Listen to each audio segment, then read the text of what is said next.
In this video, we're going to take a look at what happened at Arkansas and why 5 players have elected to transfer. Now, we have seen this before, just most recently with Oregon State, but that was obviously due to the death of the Pac-12 and Oregon State being left out on the outer in terms of big conferences to go to. With Arkansas, I think the situation has many layers, which I'm going to take a look at. I don't think it's black and white. Everybody wants, oh, this is why this has happened. I think there are a few things coming together. I'm going to look at all the different issues going on there. Before we start, if you like the content, then please consider subscribing to the channel and giving the video a like. As well, leave a comment. I'm happy for your poison. This video is actually based on some of the comments I got from the Maryam Dauda video. As someone mentioned, I'm more curious about what's going on at Arkansas, and I was like, I am too. So let's get into it and take a look at Arkansas. As I mentioned in the opening, I think this is sort of a layered situation. I don't think it's just one factor that caused this to happen. I think it's multiple factors working together. One, you might say, has the coach lost control of the team a little bit? I think there's an element of that. Two, infighting amongst the team. Was there issues there?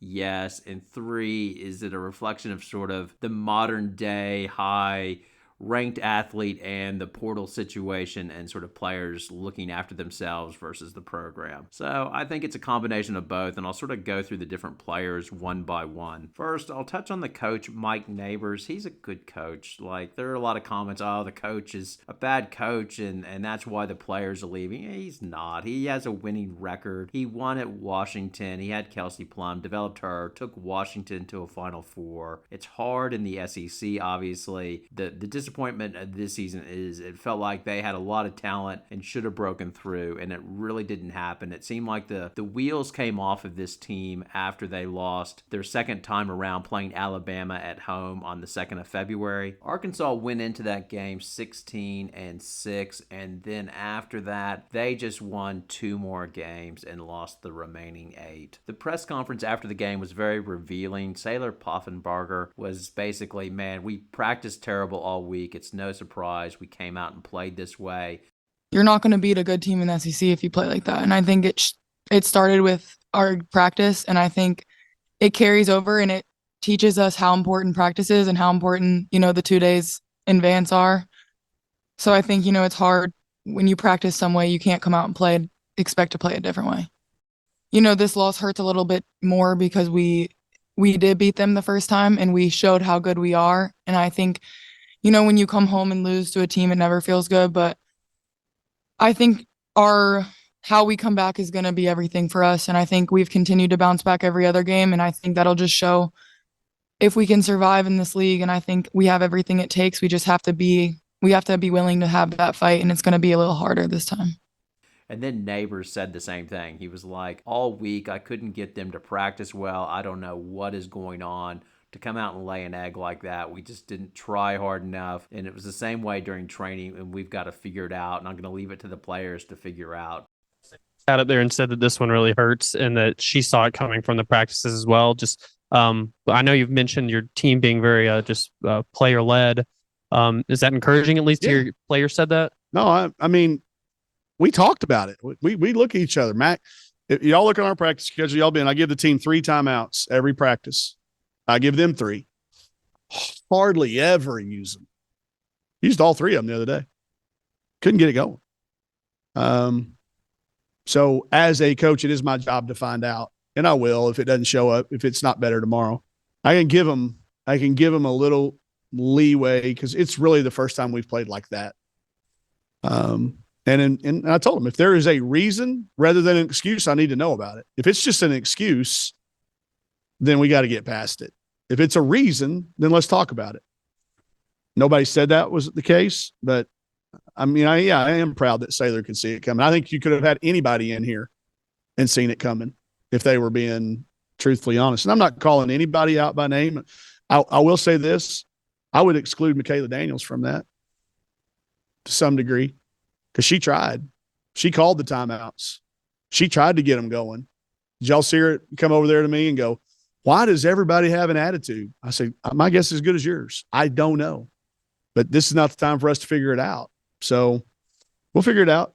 I think they will figure it out. It's best if they do. And I guess that was his main downfall, is he puts a lot of trust in his players to sort of be mature and work things out and get better and work through things. And I think he got a bit let down by this team in that respect. Now, on paper, this team should have been better than it was, as it just looked so good on paper prior to going into the season. So they had senior leadership with Michaela McDaniels. In addition, they had Jersey Wolfenbarger, who was 6'5", the number 7 rated recruit from the 2021 class. As well, they had Taliah Scott, the number 11 recruit from the 2023 class, who hit the ground running, averaging 22 points a game. The backcourt was further loaded by Samar Spencer, the third-year guard, who averaged just under 13 points a game. They also had size up front, so Saylor Poffenbarger, who was 6'2", and she would average over 10 rebounds a game. And then their other big was Maryam Dauda, who was 6'4", obviously recently transferred to South Carolina.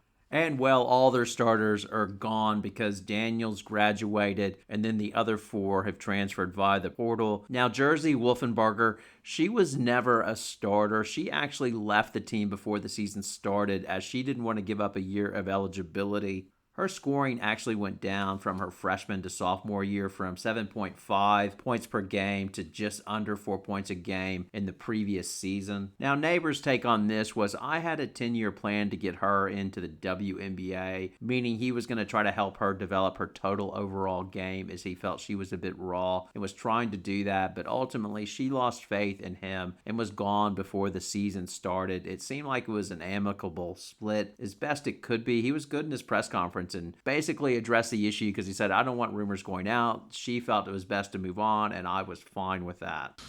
You know, this is my failure. When I recruited Jersey, we did it on a 10-year plan. I think that's what made us different than everybody else that was recruiting her. We had a 10-year plan. She wanted to be a WNBA player.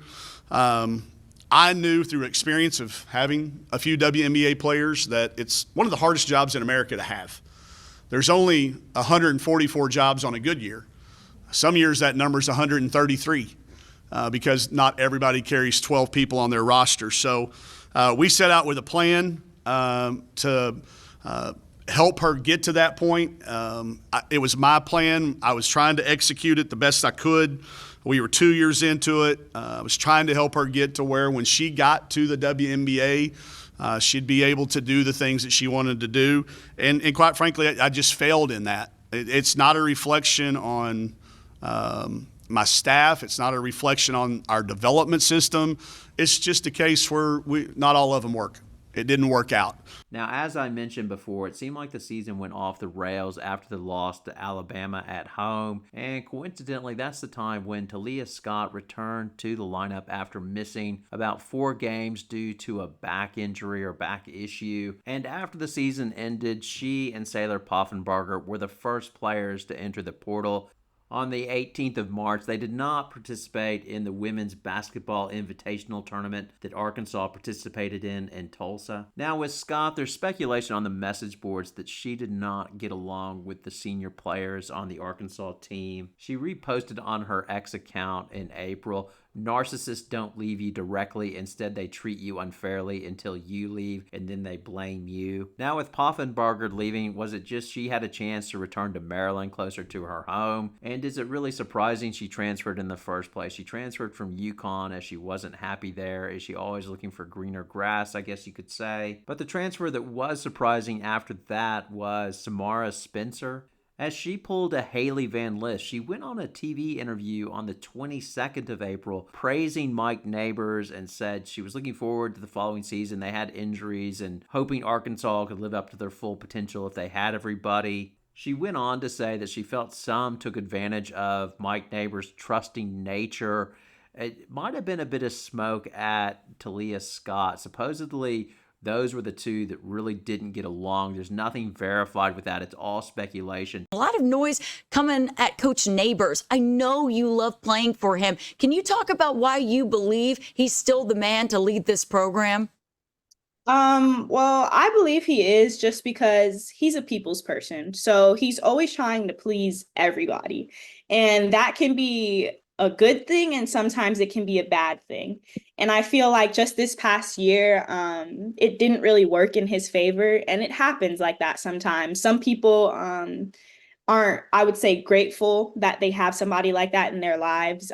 Some people take advantage of it. And some people don't really know how much effort and care he puts into wanting to please everybody. Samar comes off well in that interview, which makes it so surprising that 2 days later she's in the portal and transferring to Tennessee. Now, the final player to enter the transfer portal was Maryam Dauda in late April. Now, did she simply leave because everybody else left, or was she impacted as a few days prior Arkansas had gotten a commitment from a community college player, 6'4" guard, Vera Ojinawa, who is from Lagos, Nigeria originally, and she averaged 13 points and 10 rebounds in junior college, so you can speculate. But nobody knows for sure why she left or all 5 of these players left. What is certain is all 5 of their starters from the 2023-24 team are now gone.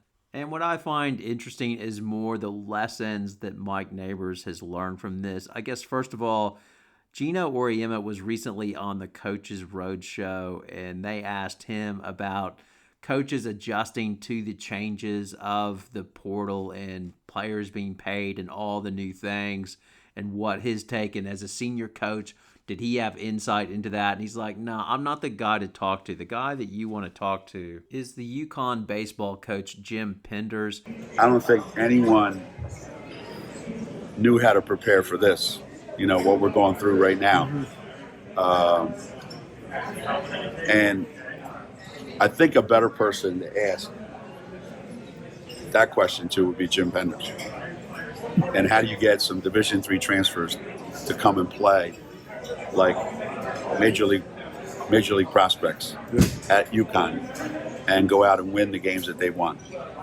So maybe that's where it lies. Maybe it lies in, if you can't get the absolute superstars that are one and done and they're only going to be there for 6 months, then maybe your next best bet is get the guys that are hungry to win.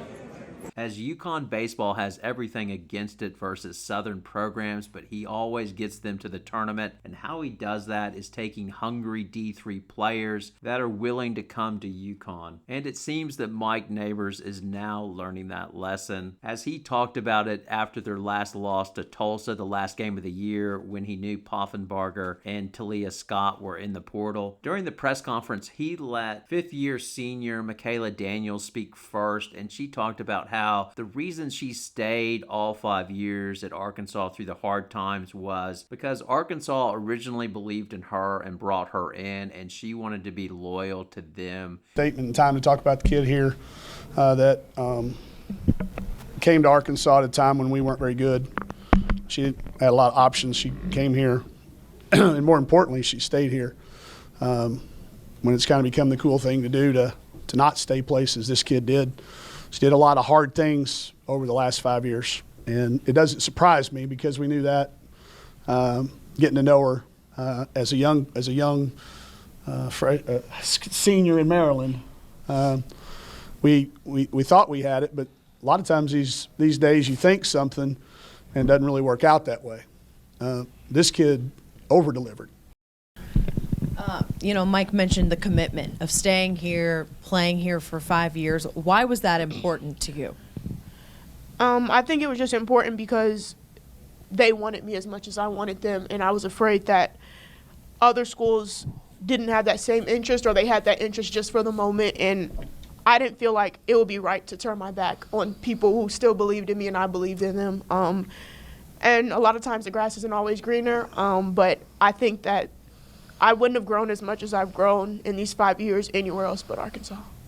You could see he's like, this is the player that I need going forward. And funny enough, a few days earlier via the portal, he had gotten a commitment from Izzy Higginbottom, who was a good high school player in Arkansas, and he had passed up on her as he did not think her game would translate. She went to Arkansas State, and averaged 22 points per game in the Sun Belt Conference. When he called her when she was in the portal, the first thing he said to her is, "I messed up by not bringing you in." She accepted his apology. He suggested, "Why don't you come up sometime next week?" And she responded, "How about we head up there now?" And he said, "I knew that she was a perfect fit." And I think that's what he's looking for in the future when he says, "I sort of got blinded by talent and bringing in the top rated players, but overall I need to find players that want to play at Arkansas." Take a listen of what he has to say.